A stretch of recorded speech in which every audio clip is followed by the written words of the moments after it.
नमस्कार आदाब दोस्तों। तो चलिए आज हम फिर लाए हैं देश दुनिया की तमाम छोटी बड़ी ब्रेकिंग न्यूज। तो खबरों को स्टार्ट करने से पहले आपसे छोटी सी रिक्वेस्ट है दोस्तों, अगर चैनल पर नए हैं तो चैनल को सब्सक्राइब करें, नोटिफिकेशन को ऑन करिए और वीडियो को लाइक करें, अपने दोस्तों के साथ ज्यादा से ज्यादा शेयर करें। तो आज की सबसे पहली और बड़ी खबर में आपको बता दें, वाराणसी की ज्ञानवापी परिसर में हुए ASI सर्वे की रिपोर्ट के लिए हिंदू पक्ष ने कोर्ट में एप्लीकेशन दी है।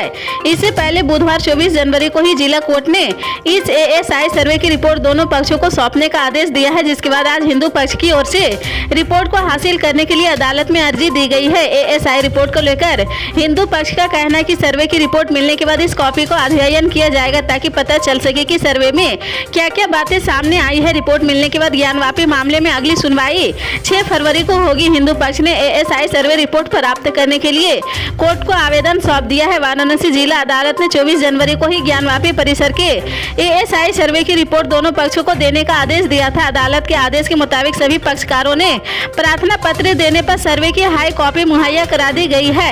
ASI की ओर से सर्वे की रिपोर्ट मुहैया कराई जाएगी, इसके लिए उनके वकीलों को कोर्ट में एप्लीकेशन देनी होगी। तृणमूल कांग्रेस ने आगामी लोकसभा चुनाव में अकेले लड़ने का ऐलान किया है। मुख्यमंत्री ममता बनर्जी ने बुधवार को पत्रकारों से बात करते हुए अकेले चुनाव लड़ने की घोषणा की है। इस बीच तृणमूल कांग्रेस सांसद सुदीप बंदोपाध्याय ने कहा कि ममता बनर्जी ने विपक्षी दलों के गठबंधन को Indian national democratic inclusive alliance का नाम दिया था।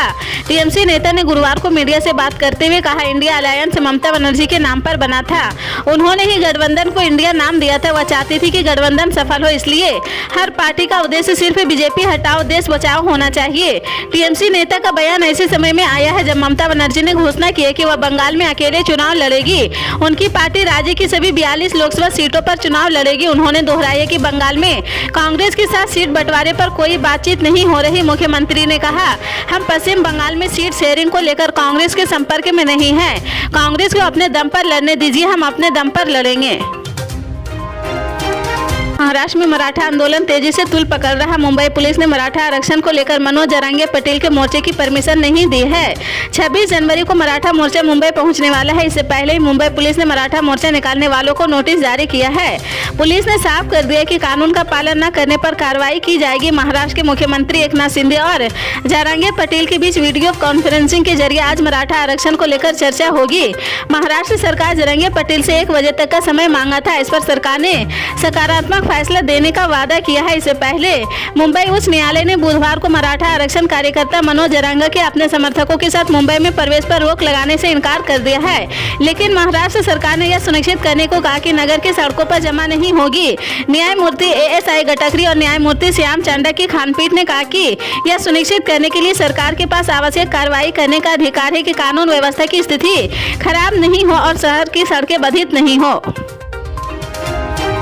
इजरायल ने भारत से होने वाले व्यापार को जारी रखने के लिए नई तरकीब निकाली है। इसे इजरायल से आने या जाने वाले माल को हूती विद्रोही के हमले का कोई खतरा नहीं होगा। हूती विद्रोही गाजा पट्टी में हमले के कारण लाल सागर से होकर गुजरने वाले किसी भी इजरायली जहाज पर हमला कर रहे हैं। ऐसे में इजरायल ने अब भारत के साथ व्यापार के लिए संयुक्त अरब अमीरात के माध्यम से माल परिवहन करने की योजना बनाई है। इजरायल के बयान पर अभी तक UAE के अधिकारियों की ओर से कोई भी टिप्पणी नहीं की गई है। इजरायली परिवहन मंत्री मिरी रेगेव ने एक्स पर कहा कि हमने अबू धाबी से इजरायल तक माल को जमीनी रास्ते से लाने के लिए पेशेवर टीमों की स्थापना की है। उन्होंने कहा कि माल के भूमि परिवहन से समय 12 दिन कम हो जाएगा। हर हूतियों के हमले की समस्या के कारण मौजूदा प्रतीक्षा समय भी काफी कम हो जाएगा।